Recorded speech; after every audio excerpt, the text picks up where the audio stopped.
Hi friends, ಈ ಚಾನಲ್ಗೆ ಒಂದು ಸಬ್ಸ್ಕ್ರೈಬ್ ಮಾಡ್ಕೊಳ್ಳೋದನ್ನ ಮರಿಬೇಡಿ. ಕರ್ಣ ಈ ಸಂಚಿಕೆಯಲ್ಲಿ ಒಂದು ಕ್ಯಾಮರಾ ರಿಪೇರಿ ಮಾಡುವಂತಹ ಶಾಪ್ಗೆ ಹೋಗಿ ಇಲ್ಲಿ ಕ್ಯಾಮರಾದಲ್ಲಿರುವಂತಹ ಫೋಟೋಸ್ನ ಡೆವಲಪ್ ಮಾಡ್ಬೋದಾ ಅಂತ ಹೇಳಿ ಕೇಳ್ತಿದ್ದಾನೆ. ಆಗ ಶಾಪ್ನವರು ಇದು ತುಂಬ ಹಳೆಯದಾಗಿದೆ, ಫಂಗಸ್ ಎಲ್ಲ ಆಗಿ ರೀಲ್ಸ್ ಎಲ್ಲ ಹಾಳಾಗಿರುತ್ತೆ, ಆದರೂ ಕೂಡ ಟ್ರೈ ಮಾಡಿ ನೋಡ್ತೀನಿ ಅಂತ ಹೇಳಿ ಹೇಳ್ತಾ ಇದ್ದಾರೆ. ಒಂದು ಸ್ವಲ್ಪ ಹೊತ್ತು ವೆಯ್ಟ್ ಮಾಡಲು ಕೂಡ ಹೇಳ್ತಾ ಇದ್ದಾರೆ. ಕರ್ಣ ವೆಯ್ಟ್ ಮಾಡ್ತಾ ಇರ್ತಾನೆ.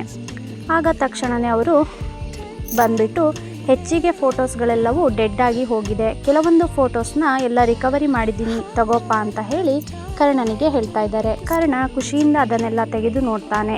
ಆಗ ಆ ಫೋಟೋದಲ್ಲಿ ಅಪ್ಪ ಹೇಗೆ ಬಂದರು, ಇದರಲ್ಲಿ ಅಪ್ಪ ಹೇಗೆ ಇರೋಕ್ಕೆ ಸಾಧ್ಯ ಅಂತ ಹೇಳಿ ಆಶ್ಚರ್ಯ ಪಡ್ತಾ ಇದ್ದಾನೆ. ಇದರಲ್ಲಿರುವಂತಹ ಲೇಡಿ ಯಾರು, ಅಪ್ಪಂಗೂ ಈ ಫ್ಯಾಮಿಲಿಗೂ ಏನು ಸಂಬಂಧ ಇರ್ಬೋದು ಅಂತ ಹೇಳಿ ಯೋಚಿಸ್ತಾ ಇದ್ದಾನೆ. ಖಂಡಿತವಾಗಿ ಏನೋ ಇದರಲ್ಲಿ ಒಂದು ರಹಸ್ಯ ಇದೆ ಅಂತ ಹೇಳಿ ಕರ್ಣನಿಗೆ ಅನುಮಾನ ಶುರುವಾಗ್ತಾ ಇದೆ. ಹಾಗೆ ಇದ್ರ ಮೂಲಕ ಈ ಸಂಚಿಕೆಯು ಮುಕ್ತಾಯಗೊಂಡಿದೆ.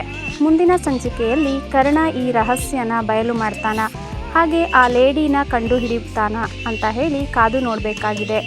ಆದಷ್ಟು ಬೇಗ ರಮೇಶ್ನ ಬಂಡವಾಳ ಬಯಲಿಗೆ ಬರಲಿದೆ ಅಂತ ಹೇಳಿ ನನಗೆ ಅನಿಸ್ತಾ ಇದೆ.